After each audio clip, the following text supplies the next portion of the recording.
South నియోజకవర్గం నుంచి గెలిచినటువంటి మహిళా కార్పొరేటర్ శ్రీమతి బీశెట్టి వసంతలక్ష్మి గారిని మాట్లాడవలసిందిగా కోరుతున్నాం. అన్నయ్య చాలా సంతోషంగా ఉంది. ఇంకా ఇప్పుడు కాదు, మనం అన్నని సీఎం కుర్చీలో కూర్చోబెట్టినప్పుడు ఈ సంతోషం ఇంకా రెట్టింపు అవ్వాలి. ఎవరు మనల్ని ఆపేది లేదు. ఎవడ్రా మనల్ని ఆపేది? అన్న యొక్క స్లోగనే మనం ఎక్కడైనా యూజ్ చేయాలి. ఈ రోజు నేను ఎక్కడున్నానంటే కేవలం అతని యొక్క ఆశయాలు. సార్, మీ జీరో బడ్జెట్ పాలిటిక్స్ తీసుకొచ్చాను సార్. చాలా హ్యాపీగా ఉంది. మిమ్మల్ని నేను ఎంత దగ్గర నుంచి చూస్తానని. ఈ రోజు నేను ఇక్కడ ఉన్నానంటే వీళ్ళందరూ కష్టం సార్.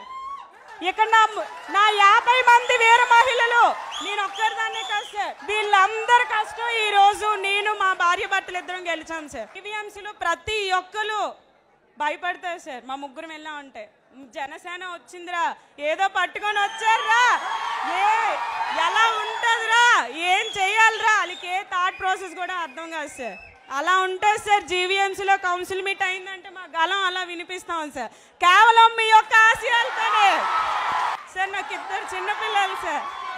సార్, తొలి మహిళా కార్పొరేటర్ జనసేన అంటే చాలా గర్వంగా ఉంది సార్. నిజంగా అన్నా, ఎవ్వరు ఫీల్ అవ్వద్దు. ఇక్కడ ఎవ్వరు నాయకులు కాదు, అందరూ జన సైనికులు, జన వీర మహిళలు అంతే. మనం అతను ఎలా చెప్తే అలా నడుచుకుందాం, అతను సీఎం కుర్చీలో కూర్చోబెడదాం. అదే మన యొక్క ఆశయం. ఎవరు మనల్ని ఆపేదిలే. నెక్స్ట్ 2023లో సీఎం రాసుకోండి అందరూ, నేనే చెప్తున్నా. యాక్చువల్గా శ్రీమతి బీశెట్టి వసంతలక్ష్మి లీడర్షిప్కి ఎగ్జాంపుల్.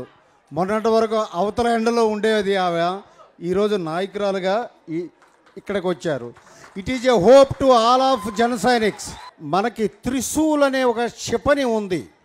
అది మన అమ్ముల పొదిలోకి వచ్చాక చుట్టుపక్కల కంట్రీస్ అన్నీ భయపడ్డాయి. జీవీఎంసీలో మనకి జనసేన త్రిశూల్ క్షిపణి ఈ 3 కార్పొరేటర్లు ఉన్నారు. చెమటలు ఎక్కిస్తున్నారు ప్రభుత్వ పెద్దలందరినీ.